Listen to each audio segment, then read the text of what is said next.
Is your circumstances pushing you away from the Lord or pushing you closer to the Lord? So let's have a look. Okay, if I just take the life of Job, which is a very, very interesting book, and I encourage you to go and read about Job. Job was very successful, yet he lost everything. But his circumstances, actually, at the end of the day, if you have a good look, pushed him closer to the Lord. It seems like it was pulling him away from the Lord, and he lost his trust in the Lord. But he met the Lord, and the Lord spoke to him directly.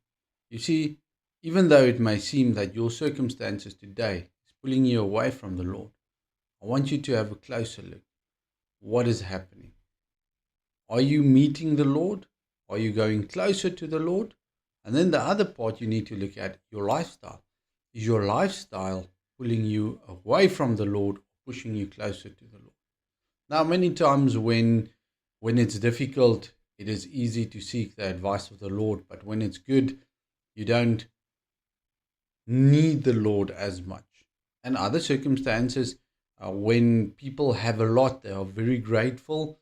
And when it's difficult, it feels like they are separated from the Lord because they feel they don't have the protection or they don't have what they feel they need from the Lord.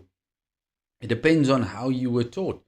Many ideas, perspectives in life, I'm reevaluating it because I was trained and taught by many people, not just my parents, but teachers whom you trust, that paint you a picture. And at the end of the day, I don't completely agree with that picture because it's not fitting for my experience, what I believe.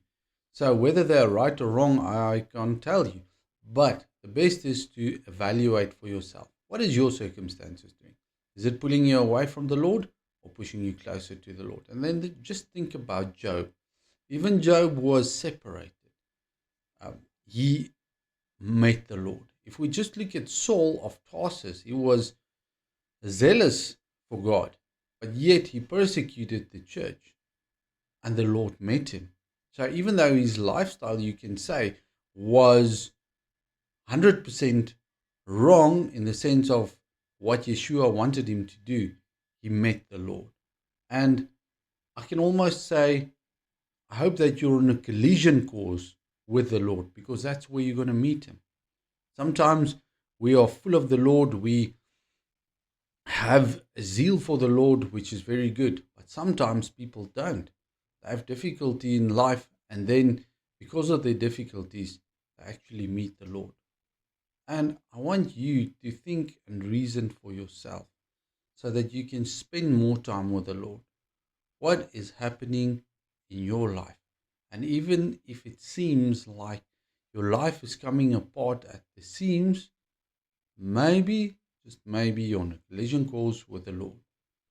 Whatever your circumstances, just pray that the will of the Father will happen in your life, that you will achieve what the Father wants you to achieve in your life. The rest, well, that is what we call life. Some days it's good, some days it's challenging. Our character gets shaped, but at the end of the day, I believe our purpose here is to fulfill the calling that the Lord has got on our lives. Father, I pray that we'll fulfill the calling that you have on our lives. Even in the difficult days, even in the easy days, help us to trust you, to rely on you, Lord. Help us to surrender our concerns to you. And even if it doesn't work out, Lord, help us just to love you. Even though we don't understand, and I know in my capacity as a human, I will never understand the fullness of you on this earth. But I pray that I will trust you and that my friends will trust you as well. Because you are God, you are Creator, you are our life. And I thank you for that. In the name of Yeshua, be blessed.